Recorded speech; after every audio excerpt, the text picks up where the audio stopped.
പ്രിയമുള്ളവരെ, ഏവർക്കും ടെക്പീസിയുടെ പുതിയൊരു വീഡിയോയിലേക്ക് സ്വാഗതം. നമ്മൾ ഇന്ന് ഈ വീഡിയോയിൽ ഡിസ്കസ് ചെയ്യുന്നത് research officer in economics and statistics പരീക്ഷാ തീയതി എന്നായിരിക്കും എന്നുള്ള കാര്യമാണ്. അപ്പൊ ഈ വീഡിയോ മുഴുവനായിട്ട് കാണുവാൻ ശ്രമിക്കുക. വീഡിയോ ഉപകാരപ്രദമായെങ്കിൽ മാക്സിമം ഫ്രണ്ട്സിലേക്ക് ഷെയർ ചെയ്യാനായിട്ട് ശ്രമിക്കുക. അപ്പൊ ഈ പോസ്റ്റിന് ഇതുവരെ അപ്ലൈ ചെയ്തിട്ടില്ലാത്ത ഉദ്യോഗാർത്ഥികൾ ഈ ഗോൾഡൻ ഓപ്പർച്യൂണിറ്റി ഒരിക്കലും മിസ് ചെയ്യരുത്. എത്രയും പെട്ടെന്ന് അപ്ലൈ ചെയ്യുക. ഇതിന് കാറ്റഗറി നമ്പർ ഒന്ന് ശ്രദ്ധിക്കുക. 414/2025 ആണ്. അപേക്ഷ സമർപ്പിക്കാനായിട്ടുള്ള അവസാന തീയതി 3/12/2025 ആണ്. അതായത് ഈ ഡിസംബർ 3-നാണ് അവസാന തീയതി. അവസാന തീയതി വരെ നോക്കിയിരിക്കാതെ എത്രയും പെട്ടെന്ന് അപ്ലൈ ചെയ്യുക.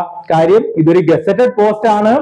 ഇതിൽ നിങ്ങൾ ചെറിയ പ്രായത്തിലാണ് കയറുന്നതെങ്കിൽ നിങ്ങൾക്ക് ഡിപ്പാർട്ട്മെന്റിന്റെ ഹെഡ് വരെ ആകാനായിട്ടുള്ള അവസരമുണ്ട്. ഇനി ഇത് ആർക്കൊക്കെ അപേക്ഷിക്കുക എന്നുള്ളതാണ് നമ്മൾ നോക്കുന്നത്. എക്കണോമിക്സ്, സ്റ്റാറ്റിസ്റ്റിക്സ്, മാത്തമാറ്റിക്സ്, കൊമേഴ്സ് എന്നിവയിൽ ബിരുദാനന്തര ബിരുദമുള്ള ഉദ്യോഗാർത്ഥികൾക്ക് ഈ പോസ്റ്റിന് അപ്ലൈ ചെയ്യാൻ പറ്റും. ഇനി മാത്തമാറ്റിക്സ് പഠിച്ച ഉദ്യോഗാർത്ഥികളുടെ ശ്രദ്ധയ്ക്ക് നിങ്ങൾ അറ്റ്ലീസ്റ്റ് UG തലത്തിലെങ്കിലും സ്റ്റാറ്റിസ്റ്റിക്സ് ഒരു സബ്ജക്റ്റ് ആയിട്ട് പഠിച്ചിരിക്കണം. അതോടൊപ്പം തന്നെ കൊമേഴ്സ് പഠിച്ചിട്ടുള്ള ഉദ്യോഗാർത്ഥികളും അറ്റ്ലീസ്റ്റ് നിങ്ങളുടെ UG തലത്തിൽ ബിസിനസ് സ്റ്റാറ്റിസ്റ്റിക്സ്, അരിത്തമെറ്റിക് സ്റ്റാറ്റിസ്റ്റിക്സ് അല്ലെങ്കിൽ സ്റ്റാറ്റിസ്റ്റിക്സ് ഇതിൽ ഏതെങ്കിലും ഒരു സബ്ജക്ട് നിങ്ങൾ UG തലത്തിൽ പഠിച്ചിരിക്കണം. അപ്പൊ ഇതിന്റെ പ്രായപരിധി നിങ്ങൾ നോക്കിയാൽ 20 തൊട്ട് 36 വയസ്സ് വരെയാണ്. Category wise age relaxation applicable ആണ്. അപ്പൊ ഈ യോഗ്യതയുള്ള ഉദ്യോഗാർത്ഥികൾ എത്രയും പെട്ടെന്ന് അപ്ലൈ ചെയ്യുക. ഈ ഗോൾഡൻ ഓപ്പർച്യൂണിറ്റി ഒരിക്കലും മിസ് ചെയ്യരുത്. ഇനി ഇത് അറിഞ്ഞ ഉദ്യോഗാർത്ഥികൾ നിങ്ങൾ മാക്സിമം നിങ്ങളുടെ ഫ്രണ്ട്സിലേക്ക് ഷെയർ ചെയ്യുക. എല്ലാവരും ഈ പോസ്റ്റിന് അപ്ലൈ ചെയ്യട്ടെ. കാര്യം ഇത് വളരെ മികച്ച ഒരു പോസ്റ്റ് ആണ്. ഇതൊരിക്കലും ഈ അവസരം നിങ്ങൾ മിസ് ചെയ്യരുത്. എത്രയും പെട്ടെന്ന് അപ്ലൈ ചെയ്യുക. ഇനി നമുക്ക് ഇതിന്റെ എക്സാം തീയതി എന്നായിരിക്കും എന്നുള്ള കാര്യം നമുക്ക് ഡിസ്കസ് ചെയ്യാം. അപ്പൊ ഇതിന്റെ എക്സാം തീയതി എന്നായിരിക്കും എന്നാണ് നമ്മൾ മനസ്സിലാക്കേണ്ടത്. അപ്പൊ നമ്മൾ മനസ്സിലാക്കേണ്ടത് എങ്ങനെയാണെന്ന് ചോദിച്ചാൽ, നിലവിലുള്ള റാങ്ക് ലിസ്റ്റ് എന്ന് എക്സ്പയർ ആകും എന്ന് നോക്കിയാൽ നമുക്ക് അപ്രോക്സിമേറ്റ് അത് വെച്ച് കാൽക്കുലേറ്റ് ചെയ്തെടുക്കാം. അപ്പൊ നിലവിലുള്ള റാങ്ക് ലിസ്റ്റിനെ പറ്റി നമുക്ക് ഡീറ്റെയിൽ ആയിട്ട് ഒന്ന് നോക്കാം. അപ്പൊ അത് നമ്മുടെ നിലവിലുള്ള റാങ്ക് ലിസ്റ്റ് അന്നത്തെ പരീക്ഷ നടന്ന കാറ്റഗറി നമ്പർ 138/2020 ആയിരുന്നു. പരീക്ഷ നടന്ന എന്നാണ് 30/11/2021 13,740 പേരാണ് അന്ന് അപ്ലൈ ചെയ്തിരുന്നത്. 9,887 പേരാണ് പരീക്ഷയ്ക്ക് അഡ്മിറ്റ് ചെയ്തത്. നമ്മുടെ റാങ്ക് ലിസ്റ്റ് നിലവിൽ വന്നത് 13/7/2023 അന്നത്തെ കട്ട് ഓഫ് നോക്കിയേ 33.67 ആയിരുന്നു. അന്ന് മാക്സിമം ലഭിച്ച OMRന്റെ മാർക്ക് എത്രയാണ്? 42.67 ആയിരുന്നു. ഇന്റർവ്യൂവിന് ലഭിച്ച മാക്സിമം മാർക്ക് 13. നമുക്ക് ഇതുവരെ 18 അഡ്വൈസ് നടന്നു. ലാസ്റ്റ് അഡ്വൈസ് നടന്ന എന്നാണ് 18/9/2025 നമ്മുടെ റാങ്ക് ലിസ്റ്റ് എന്ന് തീരും? 12/7/2026 നമ്മുടെ റാങ്ക് ലിസ്റ്റ് തീരും. അപ്പൊ അതിൽ നിങ്ങൾ മനസ്സിലാക്കേണ്ട കാര്യം, ഈ 12/7/2026 കഴിയുമ്പോൾ എത്രയും പെട്ടെന്ന് നമുക്ക് പുതിയ റാങ്ക് ലിസ്റ്റ് വരണം. അപ്പൊ റാങ്ക് ലിസ്റ്റ് വരണമെങ്കിൽ എന്തൊക്കെ കാര്യങ്ങൾ ചെയ്യണം? അതിനു മുന്നേ പരീക്ഷ നടക്കണം, ഷോർട്ട് ലിസ്റ്റ് വരണം, പിന്നെ ഇന്റർവ്യൂ നടത്തണം.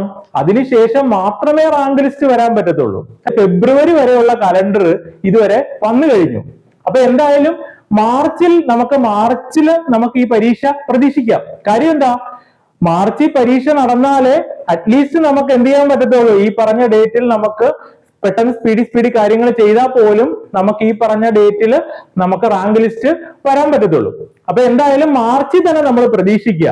മാർച്ചിലെ ഫസ്റ്റ് വർക്കിംഗ് ഡേ വന്നാൽ പോലും എനിക്ക് കുഴപ്പം വരരുത്, അല്ലെ?